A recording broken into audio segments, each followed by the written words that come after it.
Hi, because you're sort of halfway double parked is forcing all the vehicles to go right in the bike lane, and we've got people standing over there. So if you could work your way into toward, I shouldn't say this out loud, toward the hydrant, then you wouldn't be causing the traffic jam. Are you 10th precinct? Yes, ma'am. Okay, great. How are you? Okay, ma'am. I'm a constant fan of the 10th precinct. Who in charge of this protest?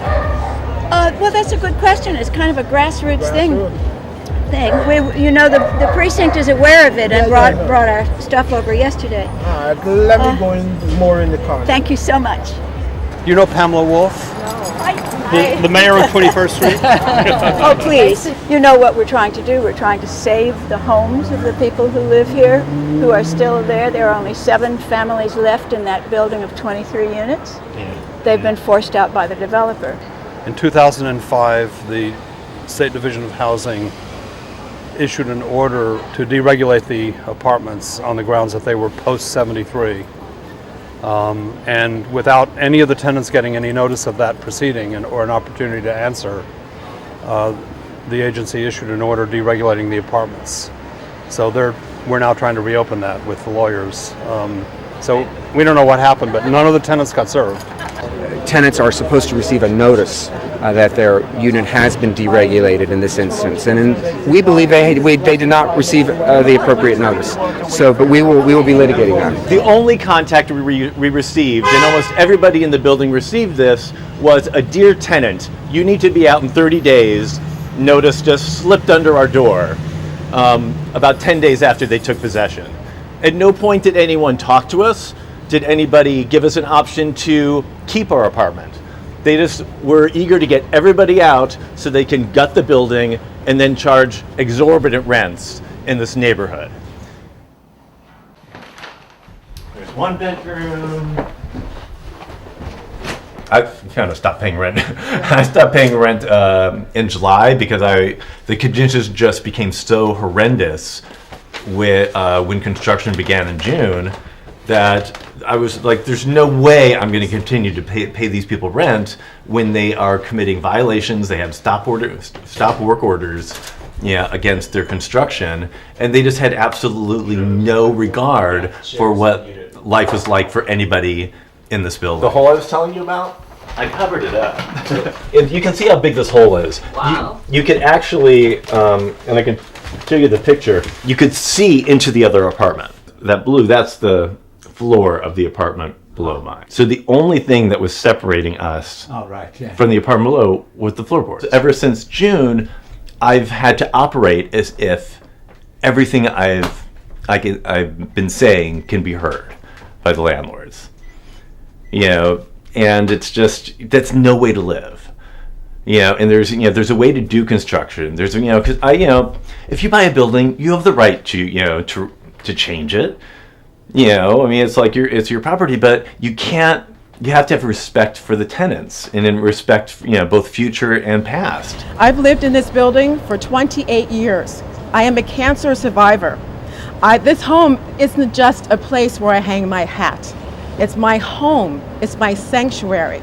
I healed myself of cancer in this home. It means a tremendous amount to me. And because of my own health challenges, it's been important to me to bring what I have learned through my own experiences out in the world. I'm also a singer and an artist, and I've also been teaching in this community to help people to heal using art and music as a tool. It is people like myself and all the other tenants here in the building who build this community, who've been contributing to this community. I'm almost 60 years old. If my rent stabilization is taken away, where am I going to go? I know other people who have been faced with this situation who are older than I am. People who are 80, 90 years old. Where are they supposed to go? We as a community, we as a neighborhood, we as elected officials stand shoulder to shoulder to say you are not going to get away with this. This is illegal. This is harassment. And this typifies, again, what we're seeing across the city. There are 23 units in this building, and we have 6 brave remaining tenants that are left. 17 units likely illegally vacated due to harassment, illegal construction, the shutting off of gas, holes in the wall, unsafe conditions without proper fire exits. But these 6 brave tenants that have lived through these awful conditions for 6 months, we are standing with them and saying, we have your back.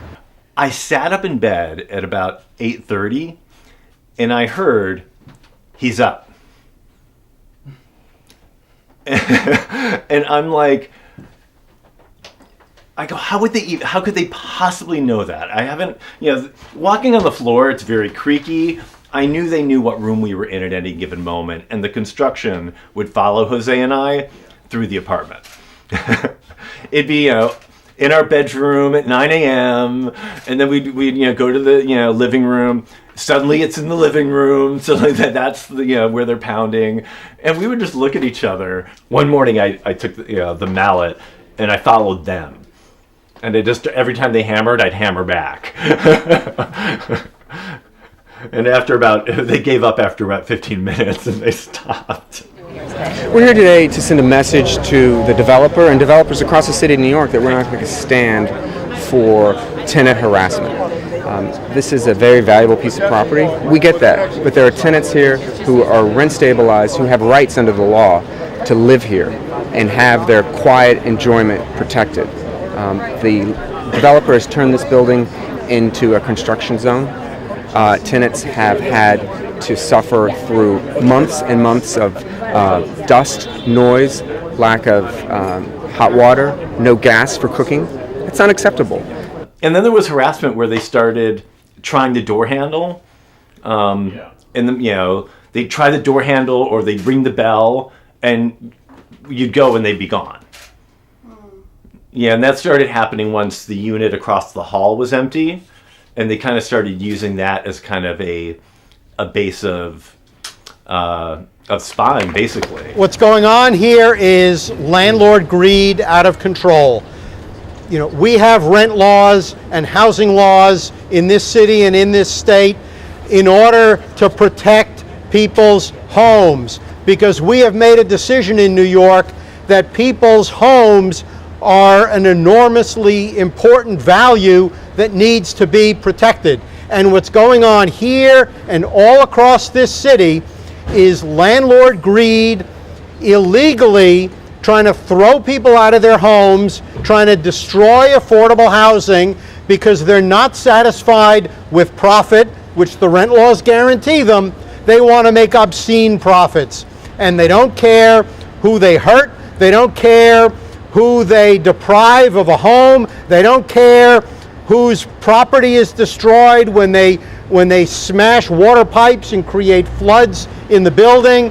They don't care who they force out onto the street. We are here because we care and because we want to make sure that the law cares and that the law is enforced. And we're going to be fighting at City Hall and with city agencies and in Albany to make sure that people's homes are protected. I think what's great is all of this support. I think you know that I was in the city council for 12 years and I've been doing tenant organizing for as long as I can remember. And if you don't do it with support, you're not successful. So, I know I heard people saying we want to organize the whole block. I'm extremely happy with the turnout. It's wonderful to see so many people from the community here who are supporting an extremely important cause. Because no matter what your status is as a tenant, whether you're rent stabilized or not, you're still affected by this. Because as affordable housing, the circle of affordable housing goes down, it affects everybody because it affects the community, it affects all the support that we already have in the community that's dwindling. The new tenants are not happy at all. I guess about a month ago now, I was up on the roof and I ran into 2 people I'd never seen, and I was like, so who are you? And they're like, oh yeah, we're moving in on September 1st. And I'm like, I don't think so, because the apartments weren't anywhere near completed. And they're like, oh, they keep assuring us that it's going to be done September 1st, and it was not. I think one person was able to move in. There was one woman crying on the front steps because she thought she was going to be able to move in and she couldn't. And they were furiously working overtime all Labor Day weekend without a permit, trying to finish the construction, and they don't have gas either. And they're paying I think somewhere in the upper 4,000s for an apartment half the size, and they don't even have gas.